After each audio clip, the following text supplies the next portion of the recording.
So luckily the activity of installation of horizontal MEP first and second fixed.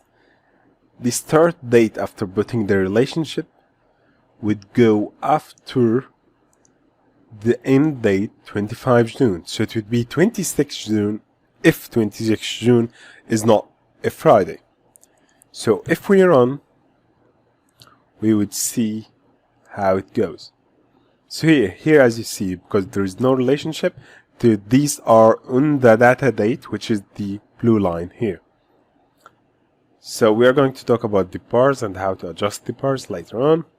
But for here, you are going to see from 26 June up to 17 September, this activity has gone. But actually this activity, there is a lag between the concrete slab, curing and whatsoever. This lag is 14 more days. We can keep here also to remove the everything, to remove the formwork, false work for the steel beams.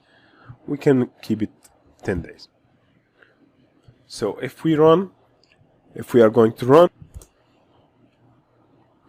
run, and you're going to see how it looks like. And here how it looks like.